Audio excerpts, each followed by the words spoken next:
The National Human Rights Commission on Monday said it would thoroughly investigate the alleged killing of 4 Fulani boys in Edo State by suspected vigilantes and community youth.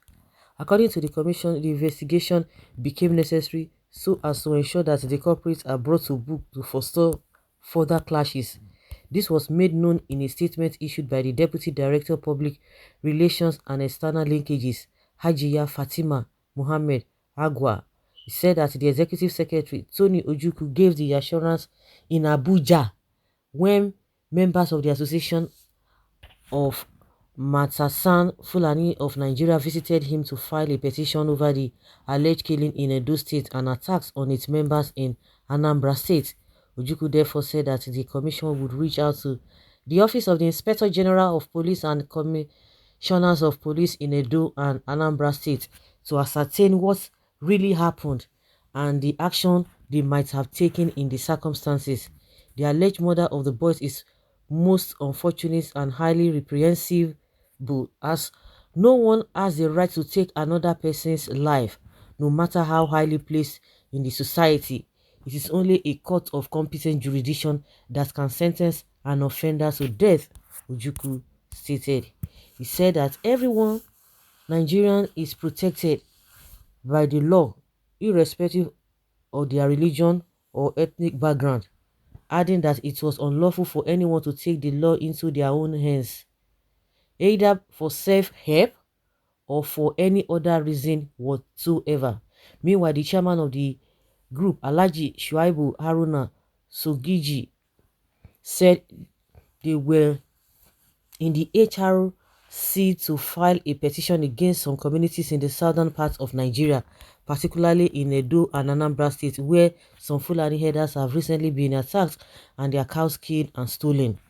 Sogiji lamented that the alleged killing and setting ablaze of the 4 Fulani boys in a community in Edo State while they went to purchase some foodstuff. He told the executive secretary that the dastardly act was carried out despite protests by some other Fulani persons who identified the unfortunate victims as law-abiding citizens. Sogiji said that even though his association wrote a petition to the DPO of the police station in the community where the incident took place in Edo State, nothing was done so far to address the issue. Very, very, very, very, very unfortunate. All these people are quoting law, quoting law, quoting law, quoting law. I listened to, what was this man's name? SAN Mike Ozekome, and he was talking about, this farmer headers clashes and what have you, that there's nothing like that, that the problem starts from the top. And this problem started from the top, started 2015. That was about 6 years ago. Because people always come out to testify the relationship between Fulani herdsmen and villages and the community people. But what now happened in 2015 that it now became an official thing that these people can do and undo. They can come from all the way from outside the country. Even Buhari told us that those who are killing Nigerians here in this country are foreigners. And Buhari is not saying anything about those people. He doesn't talk about them. He doesn't say anything. He said they are foreigners. And how do you expect a president allows people, foreigners, to come to his country and be killing people, and he doesn't say anything, all in the bid to support or to defend the so-called indigenous Fulanis? Nobody has right to take anybody's lives. And that is why you see that most of the time before now, when villagers, when communities see all these people who have committed this heinous crime, what do they do? What were they doing? What did they used to do? They will hand them over to the police, and the end result of that. If you have forgotten, at least remember the one that happened, that at least it went viral so recently. Before then, Gary Adams and what is this name, and the so-called Odudua OPC members, they caught all the same Fulani herdsmen. What did they do? They handed them over to the police. But guess what? The hunter became the hunted. And that was really glaring. It has been happening before. That was not the first time, but those people wanted to just to fulfill all righteousness. Let us see what will happen. But they ended up becoming the victims, and they began to like twist the whole thing on top of their heads. If really you are in a sane environment, those people, those OPC guys would have gone, they would have judged their case in court and will be able to know if really we are in a sane environment. But a situation whereby people have to be begging, oh, please leave them. They have to be doing this and that just because you don't want them. You know, those are the things we are talking about. And even with the issue of Nnamdi Kanu, let the guy go to court. They are not afraid. His lawyers are not afraid of going to court. But it's still the same manipulation. Come and beg us so that you know that what you have done is bad. I don't succumb to that.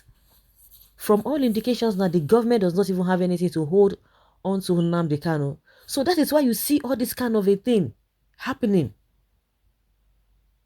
Mike Ozikome was saying that it is the same government, this particular government, that is encouraging all this impunity. When it comes to Fulani Esme, the atrocities they have committed in this country is second to none. And Buhari does not see, they don't see anything about it. Now you are beginning to hear different things. Of course, nobody deserved it. Maybe, unfortunately, all these victims may be innocent. Might be innocent. They might be innocent, they might not be innocent, but they might be innocent for all you can think of. But now, they have paid for the negligence and the nepotism of the so-called Buhari. When you are talking about a federal government, you are just speaking, speaking long grammar. Speaking long grammar. It is the nepotism of Buhari that is causing this whole thing. Maybe the victims might be innocent by B. But because the right thing is not being done at the right time, people want to take laws into their hands. Even this group telling us that even in the face of a self-defense, you cannot even take people's life. Is that what is being written in the constitution? Because they can tell you, oh, they were trying to do this.